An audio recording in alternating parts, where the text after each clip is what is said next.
when we browse economic concepts, there are 51 key economic concepts. And as we'll see, each concept comes with an overview, a multimedia demonstration, teaching tips, and featured lessons. The 1,392 CEE lessons are searchable by economic concept, though I have to tell you that search is kind of hinky, but it will get you where you're going in many cases. You can filter these by grade level, by keywords, by national economic standards, or by publication. Part, how in the world do I access all of these wonderful materials? Well, here it is. Here are the secrets. Step 1, insert the virtual economic flash drive into the USB drive on your computer. Then click on the File Explorer icon. So put it in your drive. When you do that, at the bottom of your screen is the File Explorer icon. Click on that. If you have Windows, this is the screen that will appear. In the quick access column, notice there's a little circle with VE, that's the virtual economics icon. It says VE50, that it's in my D drive. And then it gives you a breakdown of what is on this flash drive. So click on VE50. So notice you're just going to put this in your USB drive. Click on the File Explorer icon. This screen will come up. Then click on the VE icon. So far, pretty straightforward, right?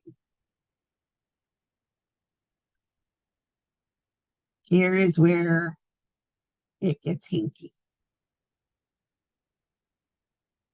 When you click on the VE50 in Drive D icon, this screen pops up. And you'll notice on the right-hand side, there's VE50 app, VE50 Windows, Presentation Masters 2022. Where did that come from? You won't see that on your virtual economics flash drive, but mine is well used and well beloved. And I saved things to this flash drive, and I have labeled that file Presentation Masters. Then there is the VE icon, auto run. Well, if you clicked on the VE icon before, just on the previous screen, wouldn't you think you'd click on it now? Of course you would. But you're not supposed to do that. That's what messes everyone up here. Instead, double click on VE50 Windows.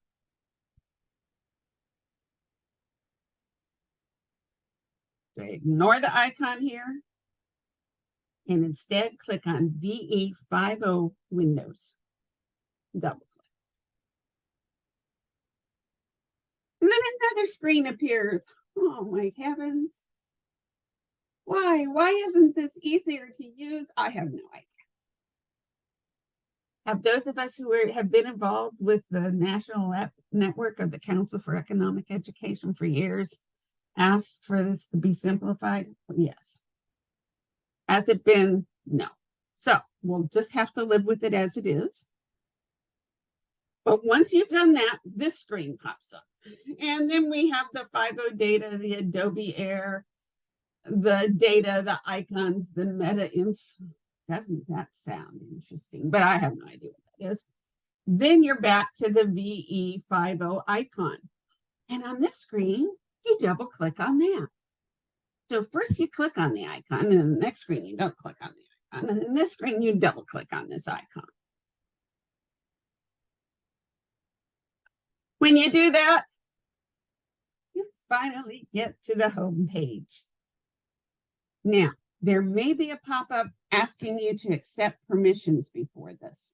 I don't have an unused copy of this. All of my VE50 flash drives have been heavily utilized because I taught the economics for teachers courses at Western for 25 years.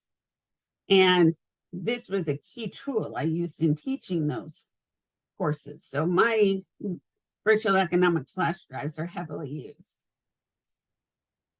And I don't have any ones that have unused. So there may be a pop-up asking you to accept permissions. You'll need to do that. When it comes up, notice there'll be a picture on rotation. There'll be pictures on rotations on the left-hand side. And at the bottom of the left-hand side is a tab for you to click, or a link for you to click to register to receive updates. Register. CEE does not send out a lot of emails. They will not clog your email box.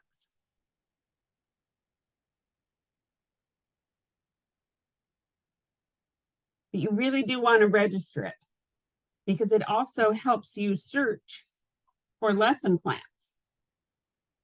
Because you can search not only the lessons on this flash drive, but what they have on their website, and it will automatically link you, or should automatically link you, if you've registered to receive the updates.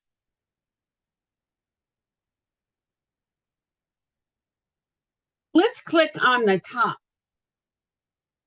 button up there, Browse Economic Concepts. When you do that, a screen like this appears. It has fundamental economics, macroeconomics, microeconomics, international economics, and personal finance economics. And those are the main concepts, or those are the main subject areas. You'll notice there are a certain number of concepts associated with each of these. I clicked on the personal finance economics, and a number of concepts popped up: compound interest, credit, financial markets, human capital, insurance, money management and budgeting, risk and return, saving and investing. So let's see what we get when we do this. Let's click on compound interest. When you click on compound interest, a screen like this appears. Now, notice on the left-hand side of the screen, it says Overview, Lessons, Tips, and Online Resources. Then on the right-hand side, on my PowerPoint here, I have a glossary.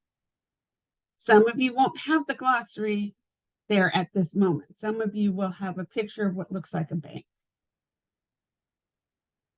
The reason I have the glossary here relates to my use of the overview. The overview gives you some basic information about compound interest. Not a lot, but just some basic use of it. Now, notice there are some formulas here. Some of your students will panic when they see them. Some of mine at Western panicked when they saw them, but once you explain them, they're okay. But you don't have to use formulas to talk about compound interest.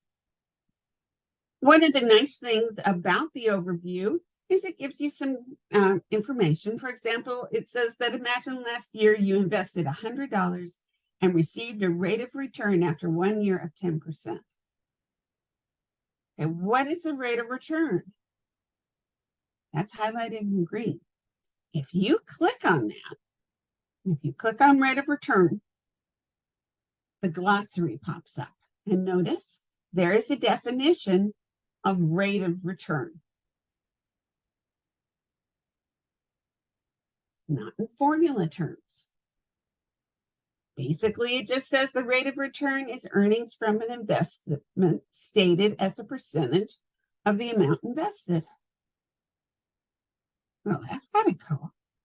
And it turns out for every one of these highlighted terms, there's a definition. Now, I know when most of you teach compound interest, you're going to introduce more than 4 concepts. Notice there are only 4 terms highlighted here. If you want information on other concepts, if you want definitions, you can browse the full glossary and choose the words and add them to this screen. You can then print these terms. So you have a glossary related to the concept that you are teaching to pass out to your students.